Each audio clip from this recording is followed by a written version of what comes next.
Hello, huge welcome to my YouTube channel.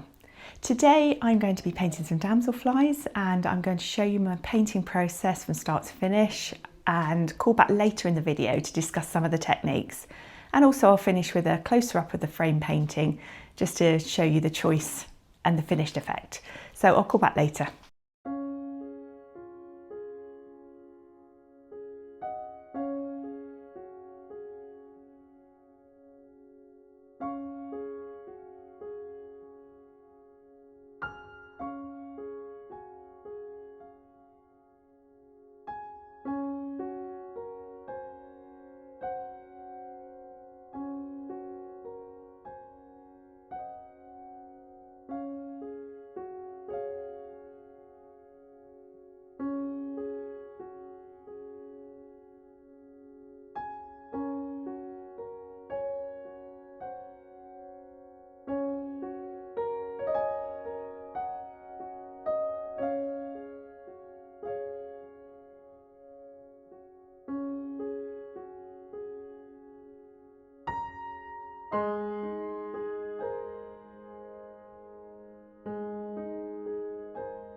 So I have to say I'm not a massive fan of masking fluid, but this drawing pen is one of my favourites if I do want to use masking fluid, because there's a lot more control over the masking fluid that you put on the paper. I don't tend to use brushes to apply the masking fluid, so this is a really good alternative.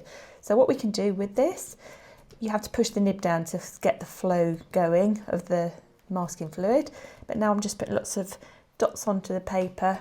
Say for argument's sake, cow parsley would be really good for that. And then you can also use it for bigger, like say for argument's sake we wanted to do a daisy. There we go, you can just use it for the petals of the daisy. Now it's really, really important that we let this dry. Firstly, before we paint over it, but secondly, also once you've painted, you leave the paper to dry, because once you rub it out it might tear the paper. So we'll come back to this in a few minutes when it's dry and we'll pop some pigment over the top. I hope I've been patient enough in waiting for the for the masking fluid to dry. So there's only one way to find out. Let's wet, and of course wet the paper, and of course the rubber from the masking fluid acts as a sort of a resist, so the water doesn't get to the paper underneath it. So now I'm going to just put some pigment on top like this, and same around the daisy. Paint all the way across it if you like, that's absolutely fine. And you can even see it begin to sort of push the pigment away, and again in here the dots, so it is working. It looks like I have possibly been just about patient enough. So I'm just going to go and dry that. I wouldn't normally use a hairdryer, but for the purposes of this I am going to, just so we can I can record it now for you. So I'll be back in a minute. So here we are back again, and I've got a little bit of this is a fancy thing here. This is a masking fluid rubber. So what we can do is it just picks the rubber off the paper. So I'm just about to rub off with the tip of this rubber. So there we go, we can see the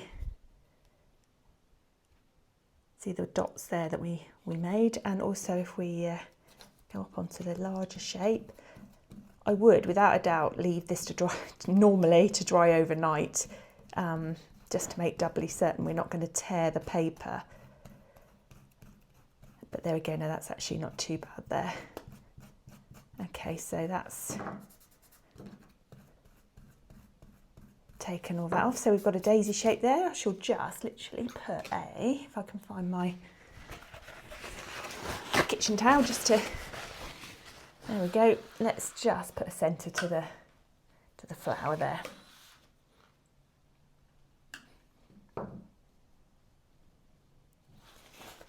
Et voila, one daisy. So yes, this is how I created the flowers within that initial wash.